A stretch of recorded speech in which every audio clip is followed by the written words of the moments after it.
In the glittering world of Belle Époque Paris, one couture house stood out for its daring elegance long before names like Chanel or Dior took the spotlight. Four visionary sisters, the Callot Soeurs, wove antique lace with exotic inspirations to create gowns so coveted that even literary legend Marcel Proust praised them in his work. These designers draped socialites and aristocrats in shimmery gold lame and liberated silhouettes, quietly revolutionizing fashion at the dawn of the 20th century. Their name may not be on every fashionista's lips today, but their influence runs deep, from inspiring future couturiers to shaping the very notion of modern style. How did this sister-run maison become a powerhouse of haute couture, and what is the lasting impact of their innovation? Stay with us as we discover the untold story of Callot Soeurs, a tale of artistry, ambition, and an enduring legacy in fashion history. Hello, my name is Rosanna. Welcome to the Fashion Memoir, where timeless style meets iconic moments. Don't forget to like and subscribe as we honor fashion one icon at a time. Our journey begins in Paris in the late 19th century, a time of artistic flourish and opulent style. It was here in 1895, amidst the courted fashions of the day, that the house of Callot Soeurs was founded by four sisters, Marie, Martha, Regina, and Josephine Callot. The name Callot Soeurs literally means Callot sisters, and together these women set out to make their mark on haute couture. Their upbringing practically destined them for fashion. They grew up surrounded by fine art and textiles. Their mother was an expert lace maker, imparting to her daughters a love for intricate needlework. In fact, the sisters first gained attention by using exquisite antique lace and delicate ribbons to adorn blouses and lingerie in their small Parisian shop. These embellishments were more than just trimmings, they were a statement of quality and heritage, at a time when machine-made fabrics were on the rise. With the Callot sisters' early success with bespoke lingerie and blouses, they opened their first boutique on Rue Taitbout in Paris. Marie Callot Gerber, the eldest sister, took the lead as head designer. From the outset, the Callot Soeurs aesthetic was about blending femininity with refinement.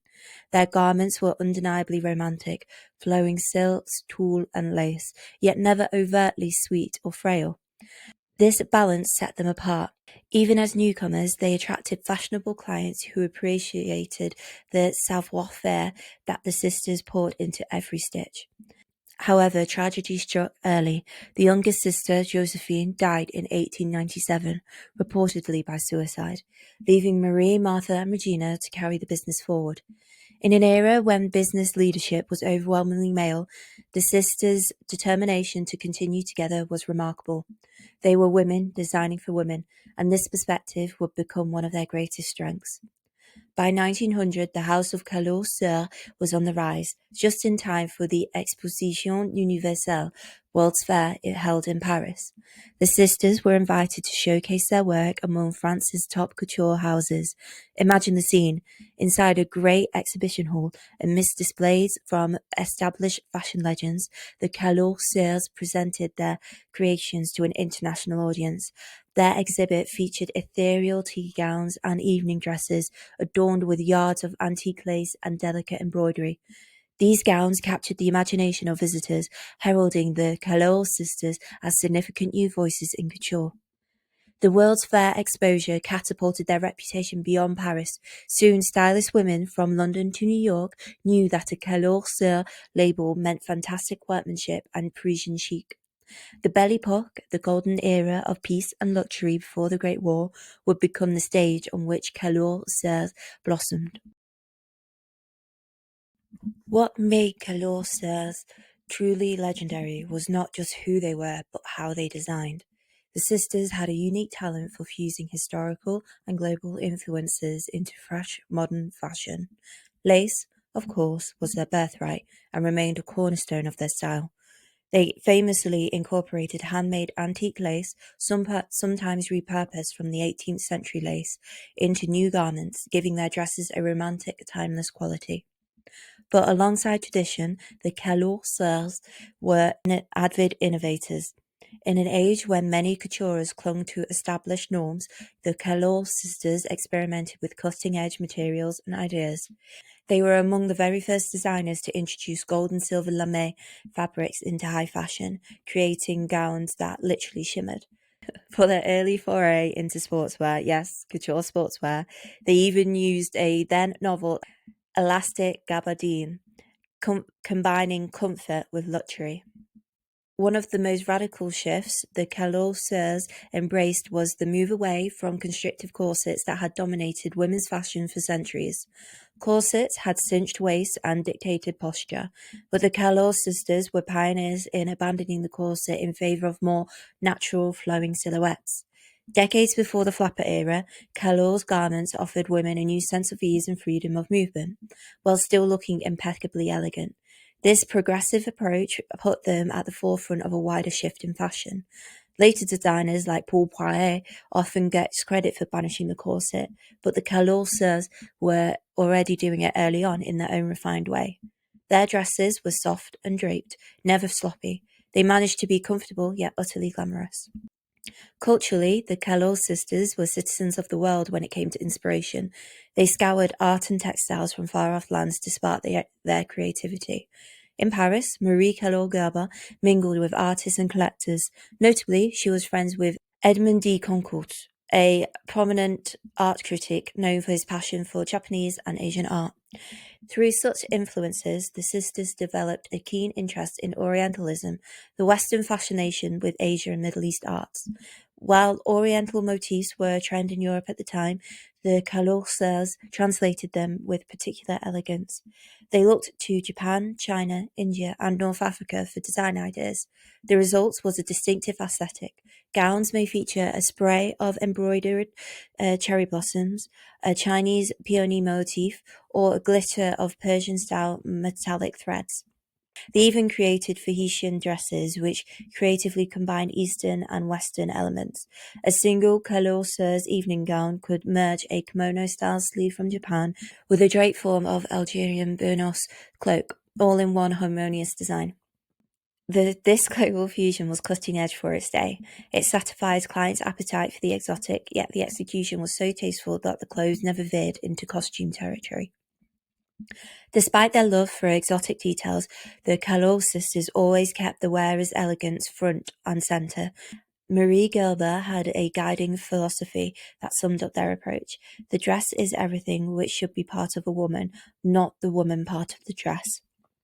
In other words, a woman should wear the dress, not be overpowered by it. This was a surprisingly modern sentiment. It speaks to why their designs, though lavish, remained remarkably wearable. Garments were structured enough to flatter, but fluid enough to let a woman move and breathe. Callot Soeurs' creations range from flowing tea gowns perfect for afternoon socials to impeccable tailored suits and coats to glittering evening gowns that turned heads at grand balls. They were especially known for exquisite evening wear. Imagine a 1910s Callot gown of gauzy silk tulle, layered with pastel colours, sprinkled with beads and a bit of antique lace. It would be like a couture confection, delicate yet utterly chic. Such was their signature, a mastery of detail without sacrificing taste. In an early 20th century fashion scene oscillating between conservatism and extreme avant-garde, Callot Soeurs found a sweet spot that blended the best of both. They proved that one could be inventive and refined at the same time, a hallmark of true couture. By the 1910s and 1920s, Callot Soeurs had ascended to heights of international fashion. What had begun as a modest family business was now a formidable couture house with global reach.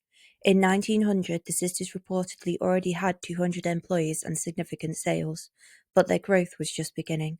They garnered prestigious award and press attention. For example, their stylish day dresses won acclaim at the 1915 International Exposition in San Francisco, showing that even across the ocean, the Callot name carried weight. As their reputation grew, so did their business. By 1901, they had tripled their workforce to keep up with demand, and in the roaring 20s, they had even opened branch salons in fashion capitals like London, as well as resort hubs like Biarritz and Paris, and far off as Buenos Aires. The Callot Soeurs label was truly going global. Crucially, the sisters was also nurturing a loyal following in the United States, which proved vital during hard times. During the First World War, many European clients cut back on couture, but wealthy Americans continued to order Callot gowns by the hundreds. This transatlantic appeal helped the house survive the war years. In fact, the Callots were proactive about their international presence. They advertised in American publications and even printed notices in the New York Times to identify authorized retailers of their designs, a clever tactic to combat the era's rampant knockoffs. By 1916, Henry Bendel, a famous New York luxury retailer, had become the largest buyer of Callot Soeurs creation in the US. American Vogue that year went so far to dub the Callot sisters the three fates of fashion, proclaiming them foremost among the powers that rule the destinies of women's lives when it comes to style. Hyperbole perhaps, but it underscores just how influential they were considered at the time, almost mythical figures weaving women's sartorial fates. Callot Soeurs attracted a star-studded clientele, from European aristocracy to American high society. One particular ardent patron was Rita de Acosta Leidig, a New York socialite renowned for her impeccable taste. Rita adored Callot gowns so much that she virtually made them her uniform, and even her solution to a marital hiccup. As legend has it, upon discovering that her husband was dallying with a woman of dubious style, Rita promptly sent the unfortunate mistress straight to the Callot sisters for a wardrobe makeover. Scandalous, perhaps, but also a witty testament to Callot Soeurs' reputation as the ultimate fashion fix.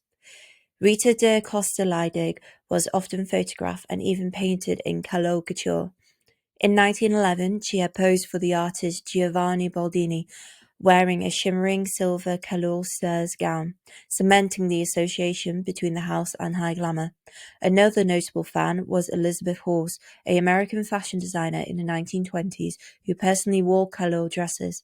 Horse observed that although some buyers thought the Callot styles were old-fashioned by the 20s, she cherished their quality and wore their beautifully embroidered, deceptively simple dresses for years.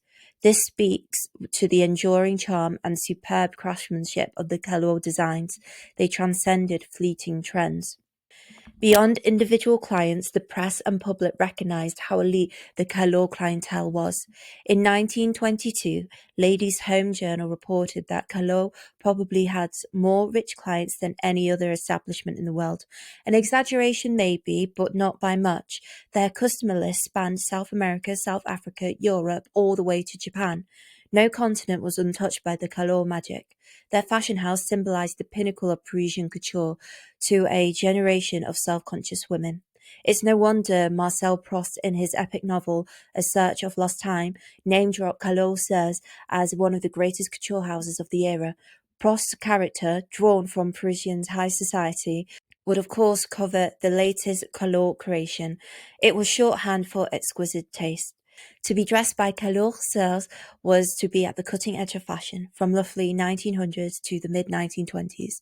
During this golden age, the sisters oversaw a thriving atelier of skilled seamstresses and artisans, turning out designs that struck a chord between opulence and wearability. They had become, in effect, queens of haute couture world. As the 1920s progressed, the fashion landscape began to shift, and so did the fortunes of Callot Soeurs. The decade began on a high note. The house moved to a brand new location on Avenue Matignon in Paris in 1919 to accommodate its success. But soon after, the family faced losses. In 1920, two of the three remaining sisters stepped away. Marthe died unexpectedly, and Regina retired to focus on family. This left Marie Gallo-Gerber to helm the house largely on her own throughout the Roaring Twenties. Marie proved equal to the task for a number of years. Under her guidance, the Callot Soeurs label remained esteemed, continuing to produce beautiful garments and serve loyal clients. However, by the latter half of the 1920s, storm cloud gathered. Marie herself passed away in 1927, marking the end of an era.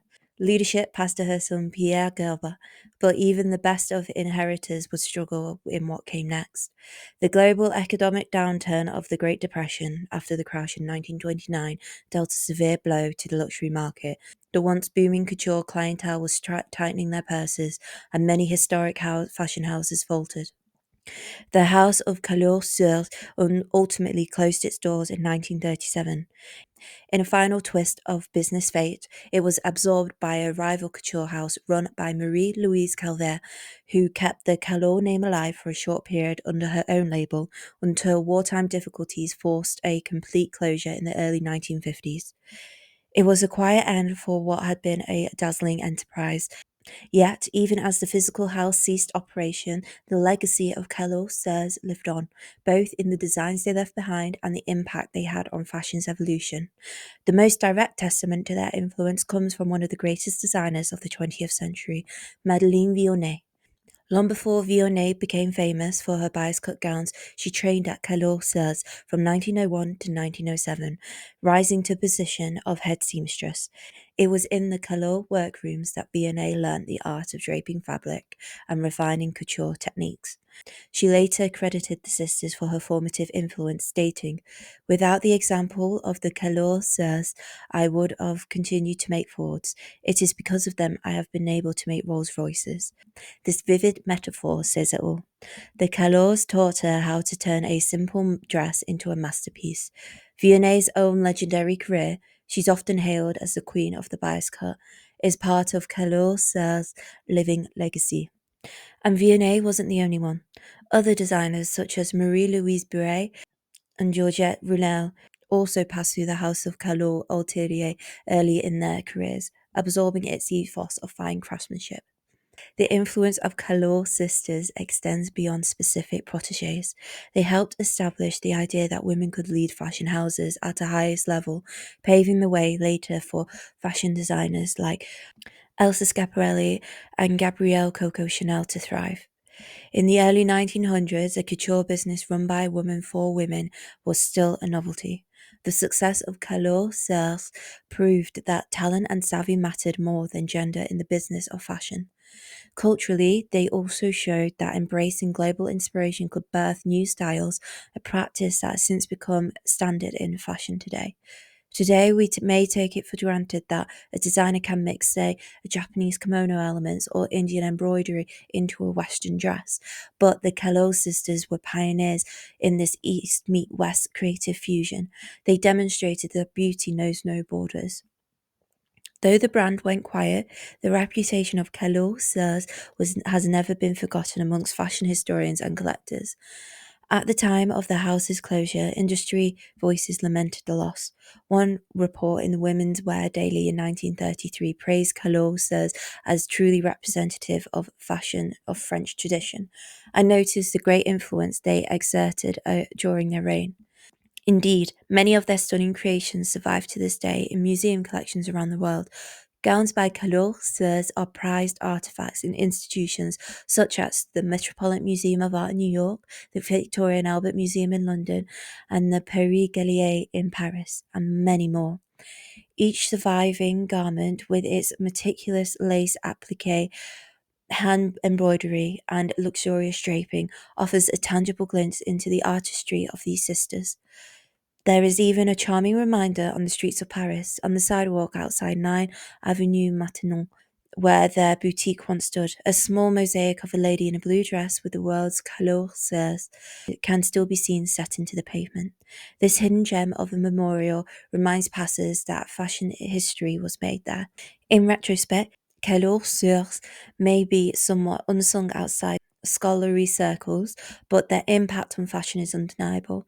They bridged the gap between Victorian opulence and modern simplicity, championed comfort without sacrificing style, and mentored the next generation of designer geniuses. Whenever we admire a dress that combines historical craft with contemporary flair, we appreciate a philosophy that the Callot sisters embodied over a century ago. Their story reinforces that behind every great moment in fashion, there are often figures who innovate quietly, leaving a legacy for others to build upon.